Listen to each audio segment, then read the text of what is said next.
Hi there, and I am Michael Buckoff from OnlineTOEFLCourse.com and also from my blog at BetterTOEFLScores.com. And you completed a free TOEFL speaking and writing evaluation, right? So you went over to Online TOEFL Course and did that. So the first part of this video, I'm going to listen to your speaking practice test. You're focusing on the question, what's better, studying alone or studying with a group? And I have the modified rubrics I use to give you your estimated score. So at this point, I like to start right around 3. And then as I hear your response, do I want to stay at 3? Do I want to go lower than 3? Or should I go higher than that? Okay, so let's listen and see how you answered this question. So the first time, I want to listen to the whole thing without making any comments at all. Then the second time, I will give you some specific comments. For me, sometimes studying alone is better than studying with a group. This is because I am able to concentrate on what I am studying entirely. I don't get distracted by voices, people, talk, something like that. But while I was writing my thesis, I needed help. I couldn't solve it by myself. I needed to align the text on the Word format. So at that time it was very difficult for me. I wish I had a friend to work with me so I could have solved my problem. So I would say it depends on the cases.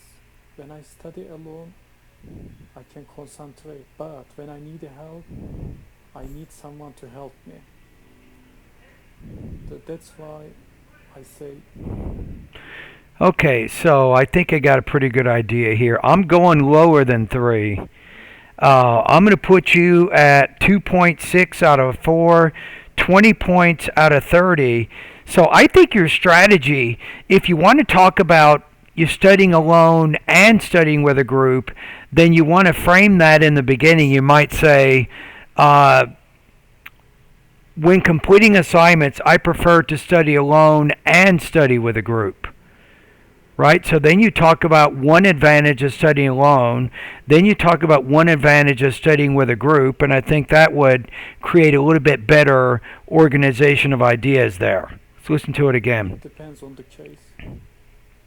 For me, sometimes studying alone is better than studying with a group. This is because I am able to. Okay, so you're just kind of talking. You're not really giving an organized response here. So we got to give you need more structure to your idea. So what you need is an introduction, right? And once you have the introduction, then you can move into your different parts of your response. So you might say studying alone and studying with a group are both beneficial. Say, first of all, in some cases, I prefer to study alone because I can concentrate better. Then you give an example to illustrate that idea. Say, second of all, I also like studying with a group, especially when I'm blah, blah, blah, and then you give an example to illustrate that. So then you'd have a little bit better structure. Concentrate on what I am studying entirely. I don't get distracted by voices, people, talk, something like that. But you know, you're going through this thing, but you're not really giving any specific examples. Do you have any personal experience that you can use to help answer this topic? For example, did you study alone when you were completing a biology class, or maybe an English class, or might have been a math class? Then use that example to help illustrate this point. While I was writing my thesis, I needed help. Now, when you say the word thesis, you want to put your tongue in between your teeth and then force out the sound thesis. Thesis. I couldn't solve it by myself. I needed to align the text on the Word format. So at that time it was very difficult for me. I wish I had a friend to work with me. So I would say, I wish I had a friend to work with me. So in that case, you want to use the past perfect tense because you're talking about something that happened in the past before another past action. Could have solved my problem. So I would say it depends on the cases. When I study alone, I can concentrate, but when I need help, I need someone to help me. Okay, so That's why I say it depends on the case. okay, so I think with topic development, like I already said, you definitely need a better organization, right? That begins with the introduction, right? So you need to work on that. I think language use, you had one problem with the past perfect tense. And for the most part, you're kind of avoiding the more complex grammar structures. So you need to use more things like adjective, adverb, and noun clauses. You need to use a little bit more of those advanced structures. And that shows you have better control over your language use. Delivery, there are a number of problems you're having with your delivery that you want to work on, right? So one of them, I think, is thought groups and blending. You sometimes have unnecessary pauses and some hesitations in there when you're speaking. You also need to vary your tone more than you are. I think that will also help improve your intelligibility. All right, and guess what? I can help you solve every single problem you have right now.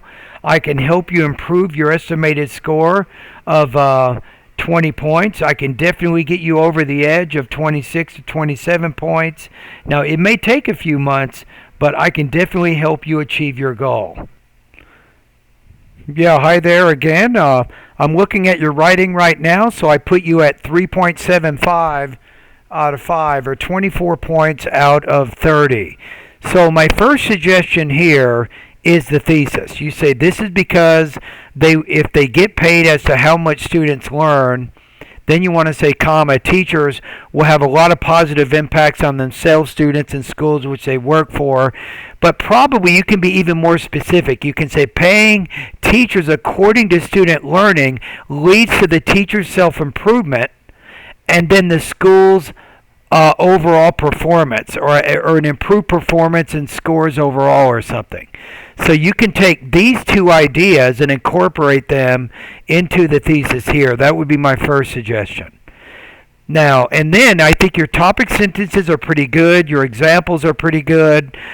You do have a number of language use issues.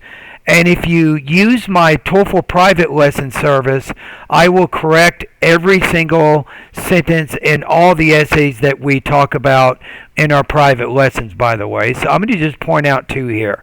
This is a pretty big one. Say if teachers and students both are successful, you want to say it will result in the school. You want to say result in the school, and then I would say shining. Something like that, shining among the other schools.